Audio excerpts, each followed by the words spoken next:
মুসলমান, মুসলমান নাম মুসলমান, দাদা মুসলমান, নিজে মুসলমান, মাও মুসলমান, কিন্তু কথাবার্তার আচার আচরণ শুনলে আছে না, আমাদের এলাকায় আছে না এরকম অজাত কুজাত মুসলমানের ঘরে কোন হিন্দু তার নিজের ধর্মের নিজের ধর্মীয় কেতাবের বিরোধিতা করে না, কিন্তু মুসলমান করে, নামাজি করে, রোজাদার করে, অবলীলাই করে, খেয়াল করে না যে আমার আচরণটা কোন পর্যায়ে চলে গেছে। আল্লাহ বেজার, ঠিক কিনা কোন? সতর্ক থাকতে হবে। সাহায্য সহযোগিতা যদি করতে না পারেন, অন্তত আপনার দ্বারা যেন বিরোধিতা না হয়, আপনার মনের ভিতরে যেন আচর না কাটে যে এটা এইরকম, এটা হতে বা এরকম না। করতে পারবেন না, করা যাবে না, আপনার ঈমান থাকবে না। যদি আপনি মুসলমান থাকতে চান তাহলে ইসলামের এই বিধিবিধান সবগুলার উপরে পাকা পোক্ত ঈমান আপনার আনতে হবে, কোনোভাবেই বিরোধিতা করা যাবে না। আল্লাহ রাব্বুল আলামিন এই ঈমান মুমিন যারা, তাদের পুরস্কারটা এইভাবে অন্য জায়গায় ঘোষণা করেছেন। এই পৃথিবীতে একজন ঈমানদার থাকা পর্যন্ত এই পৃথিবী কিয়ামত হবে না, ধ্বংস হবে না। সুবহানাল্লাহ কবেন না? একজন ঈমানদার থাকা পর্যন্ত পৃথিবী লন্ডভন্ড হবে না, ধ্বংস হবে না। আর একজন ঈমানদার থাকার কারণে আল্লাহ রাব্বুল আলামিন অল পৃথিবীর মিলিয়ন বিলিয়ন ট্রিলিয়ন অক্ট্রিলিয়ন সক্ট্রিলিয়ন মানুষকে রিজিক দ্বারা পরিপুষ্ট রাখতেছেন। সুবহানাল্লাহ। এই মুসলমান আছে জন্য, ঈমানদার আছে যার কারণে ইহুদিরাই খেতে পায়, খ্রিস্টান খেতে পায়, হিন্দু খেতে পায়, বৌদ্ধ খেতে পারে। যদি একজন ঈমানদার না থাকে, আল্লাহ রাব্বুল আলামিন কোরআনে বলেছেন নুফিখা ফিস-সূরি নাফখাতুন ওয়াহিদা ওয়া হুমিলাতিল আরদু ওয়াল জিবাল ফাদুক্কাতা দাক্কাতান ওয়াহিদা। আল্লাহু আকবার। জিকির করেন লা ইলাহা নিয়ে আসেন তো ওটা বলার জন্য বললো। আর সময় দিতে হবে কত, আর 5 মিনিট আছে। আচ্ছা,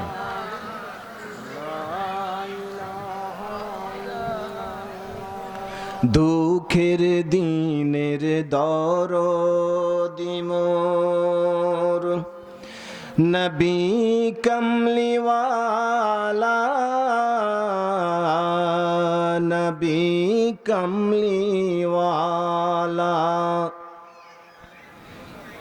মাঝ দরিয়ায় উঠলে তুফান, তাই না আমি ডরি, জানি আমায় কুলে নেবে তোমার শাফাআতের তরি।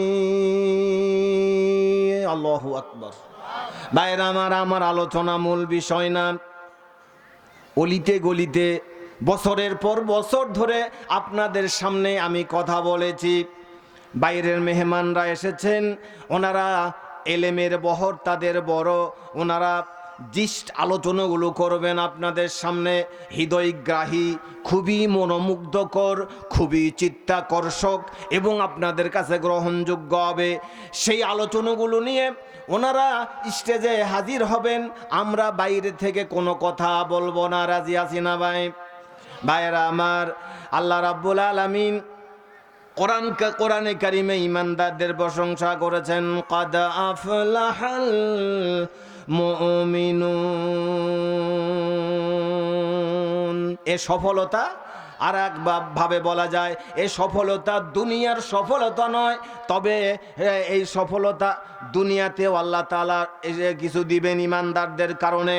যেটা বুঝাচ্ছিলাম আমি, আখেরাতে তো রিজার্ভ আল্লাহ তাআলা সেটা রেখেছেন, দুনিয়াতে যেটা ঈমানদারদেরকে দিবেন এটা হলো বোনাস। এটা কি? এটা বোনাস। আপনারা জানেন হযরতে নূহ আলাইহিস সালামের উপরে এক মহিলা ঈমান আনছিল, গোটা দুনিয়া লন্ডভন্ড হলো। নূহ আলাইহিস সালাম ওই বুড়িকে জাহাজে উঠায় নেবেন, জাহাজে উঠাবেন, প্লাবন হবে। বুড়িকে উনি বললেন যে ওরা আমার কথা শুনতেছে না, সুতরাং আমি আল্লাহর কাছে লা তাজারা আলাল আরদি মিনাল কাফিরিনা দাইয়ারা, ইন্নাকা ইনতাদারহুম ইউদিল্লু ইবাদাকা ওয়ালা ইয়ালিদু ইল্লা ফাজরান কাফফারা। নূহ আলাইহিস সালাম বললেন, আল্লাহ জাতির সাথে পারতেছি না, ওরা তোমার উপরে ঈমান আনে না, আমাকেও নবী বলে মানে না, সুতরাং গজব দাও, একেবারে এমন ভাবে গজব নাজিল করো যাতে করে আন্ডা বাচ্চা গোষ্ঠী সুদ্ধা খতম হয়ে যায়, একটা কাফেরও যেন না বাঁচে। একটা কাফেরও যদি বেঁচে থাকে ওর ঔরসে ওর গর্বে আবার কাফের দিয়ে পৃথিবী ভরে যাবে।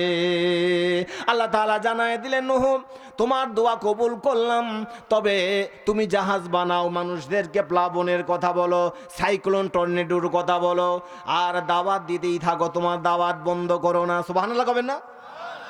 দাওয়াত বন্ধ করো না, বলতেই থাকো।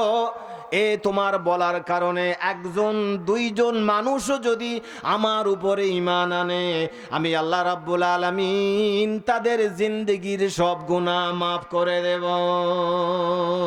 সুবহানাল্লাহ। উনি বললেন, জাহাজও তৈরি হলো, এক পর্যায়ে প্লাবন হলো, অল পৃথিবী, all over the world, all পৃথিবী ধ্বংস হলো। আর দীর্ঘদিন পরে জাহাজ নেমে এলো। বুঝার জন্য বলছি, এরপরে এক পা দুই পা করে নূহ আলাইহিস সালাম এই কর্দমাক্ত মাটি, কাদা মাখা মাটি দিয়ে উনি হাঁটতেছেন, দেখতেছেন পাহাড়গুলি বড় বড় গগনচুম্বী, পাহাড়গুলি নরবরে হয়ে মাটির সাথে মিশে গেছে, বড় বড় গাছগুলো আপনার মাটিতে লেগে লেগে আছে, ধ্বংসযজ্ঞ চলেছে, দালান কোঠা মানবতা কিচ্ছু নাই। এরকম সময় উনি হাঁটতেছেন, অনেক দূরে দেখা যাচ্ছে ছোট ছোট গাছপালার মতো বলে মনে হয়, গাছপালা দেখা যায়। উনি চিন্তা করলেন, আরে যেখানে এইবার ধ্বংসযজ্ঞ চললো এখানে গাছপালার মতো দেখা যায়, ঘটনাটা কি? নূহ আলাইহিস সালাম গেলেন, এক পা দুই পা করে গিয়ে দেখেন ওই যে বুড়ির বাড়িটা আছে। সুবহানাল্লাহ কবেন না? বুড়ির বাড়িটা আছে। তারপরে ওনার ভিতরে সন্দেহ জাগলো, কিরে এখানে কি প্লাবন হলো না? বুড়ির বাড়ির চারদিক থেকেই তো ধ্বংসযজ্ঞ চলেছে। দরজায় কান লাগাইছে নূহ আলাইহিস সালাম, কান লাগায়া উনি শুনতে পাচ্ছেন বাড়ির ভিতরে কেউ আছে বলে মনে হচ্ছে। সুবহানাল্লাহ। ওয়া কানা হাক্কান আলাইনা নাসরুল মুমিনিন। পড়েন, ওয়া কানা হাক্কান আলাইনা নাসরুল মুমিনিন। ঈমানদারদের সাহায্য করা আল্লাহ বলেছেন আমার জন্য ফরজ, দুনিয়াতেই ফরজ। তার মানে ঈমানদারদের পুরস্কার শুধু আখিরাতে নয়, দুনিয়াতেও আল্লাহ তাআলা। কথা কোন না কেন দেয় না?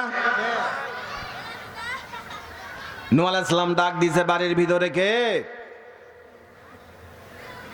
বুড়ি চিৎকার দিয়ে বলতেছে, আমি বাড়ির মালিক, আমি এক বৃদ্ধা মহিলা, তুমি কে? বাহিরে তুমি কে?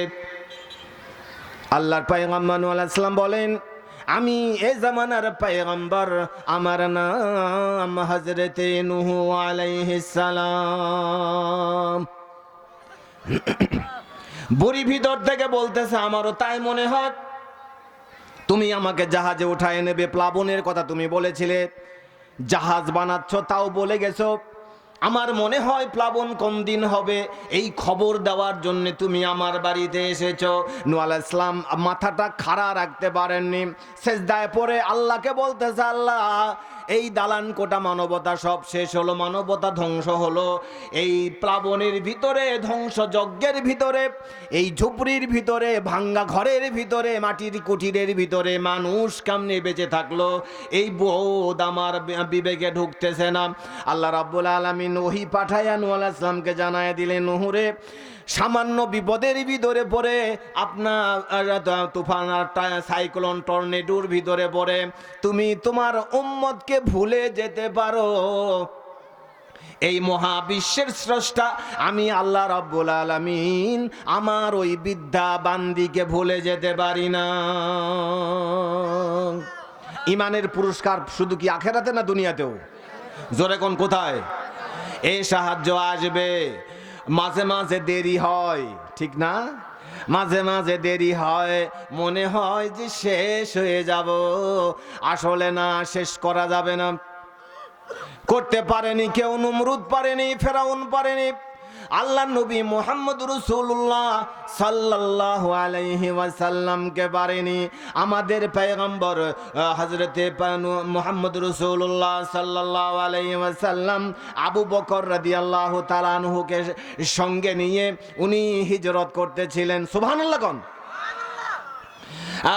উনি পাহাড়ের গুহার ভিতরে গারে সুরে অবস্থান করতেছে 3 দিন।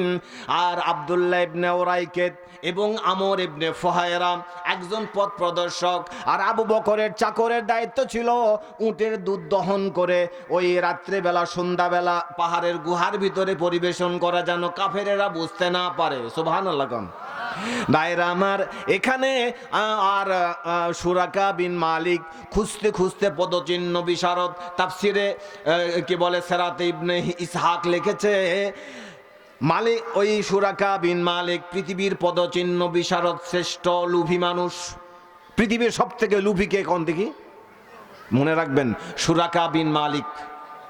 নাম কি? পৃথিবীর সব থেকে লুভী। কি নাম?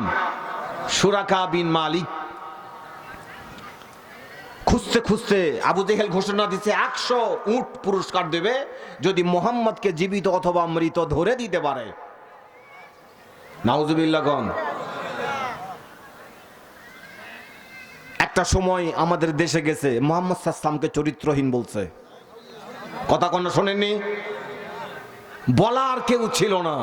আলেম ওলামারা কথা বলছে যারা, তারাই বিপদে পড়ছিল। কথা বলেন না কেন? হ্যাঁ, ইমানের এইভাবে বিকৃতি ঘটেছিল। ভাইয়েরা আমার, একটা পর্যায়ে আবু বকর রাদিয়াল্লাহু তাআলা আনহু বলতেছেন, হুজুর, গুহার ভিতর থেকে সুরাকা বিন মালিকের পা দেখা যাচ্ছে।